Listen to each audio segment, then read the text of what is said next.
With just hours to go before polls open, it is a fight to the finish. Tonight, both campaigns are pulling out all the stops and making their final pitches. The stage is set for Vice President Harris in Philadelphia. Meanwhile, Governor Tim Walz and former President Donald Trump are rallying right now in Michigan. Senator J.D. Vance held his final event tonight in Pennsylvania. The polls officially open in less than 9 hours. By this time tomorrow night, we'll start to learn what America decides. Christian Benavides kicks off our team coverage this election eve. Vice President Kamala Harris and former President Donald Trump hit the same two Pennsylvania cities Monday night in a final push to get their supporters to the polls.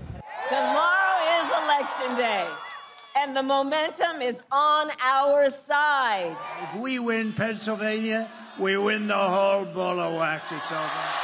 Of the 7 battleground states, the Keystone State is the biggest prize with 19 electoral votes. We need everyone in Pennsylvania to vote because you are going to make the difference in this election. Harris barnstormed in Pennsylvania all day, pushing a message of unity and never mentioning Trump by name. In the city of Reading, she visited a Puerto Rican restaurant and even knocked on doors, telling a surprised family she was there to earn their votes. She's outperforming Trump by 13 points when it comes to women, many of whom have been motivated by the overturning of Roe versus Wade. I don't even sleep, you know. Trump hit 3 states Monday, including North Carolina, a state he won twice and can't afford to lose. He kept up his personal attacks and unveiled a new proposed tariff against Mexico. If they don't stop this onslaught of criminals and drugs coming into our country, I'm going to immediately impose a 25% tariff on everything they send in to the United States of America.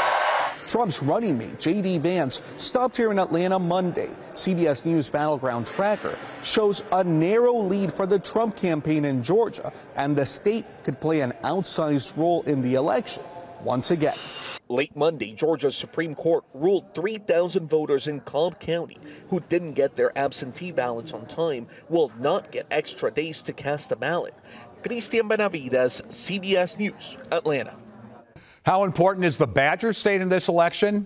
This should tell you both vice presidential nominees made a stop in Wisconsin today. Governor Walz and Senator Vance were right across the river in La Crosse, making a final pitch to voters. Tomorrow, Governor Walz goes to Washington, where he could become the next vice president of the United States. WCCO's Caroline Cummings is in D.C. with a look ahead to election night. I'm here outside of Howard University, the school where Vice President Kamala Harris once called home when she was a student here, and it's just about 2 miles from the White House. And it's also the site of where tomorrow night the campaign will be holding its watch party as they see election results from across the country start to come in. But why we're here, of course, is because our governor, Minnesota Governor Tim Walz, is at the top of the ticket with her. Just months ago, we wouldn't have expected our WCCO crew to be here reporting on election night because then Walz was just a governor with little national name ID. But when President Joe Biden dropped out of the race over the summer, it completely upended the race. And then Harris tapped Walz to be her running mate in August, and his life completely changed. Tomorrow, before he gets here, Walz will spend time in Pennsylvania, the battleground state both campaigns see as essential if they want to clinch a victory.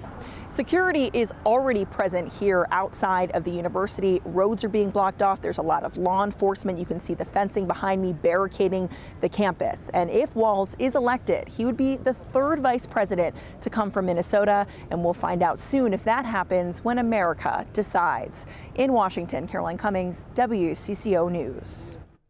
New numbers show more than 1 million Minnesotans have already cast their ballots, and we found long lines of early voters at Brooklyn Park City Hall tonight. A little more than 3 million Minnesotans voted in 2020, so we are already about a third of the way there, even before Election Day. This bus tour is hoping to help top those 2020 numbers. DFL leaders raced around the metro, hoping to boost voter turnout, making their final stop tonight in St. Paul. If you're planning to hit the polls tomorrow, here's some helpful information for you. The polls will be open from 7 a.m. to 8 p.m. You can register to vote with your polling place with an ID. If you do have a mail-in ballot, don't mail it at this point. It's too late for that. You should return it in person to the election office that sent it to you before 8 p.m. tomorrow. The Secretary of State says you cannot campaign for a candidate in or near the polling place. Also, you can't wear campaign clothing. Don't initial or sign your ballot or mark it with any kind of stickers.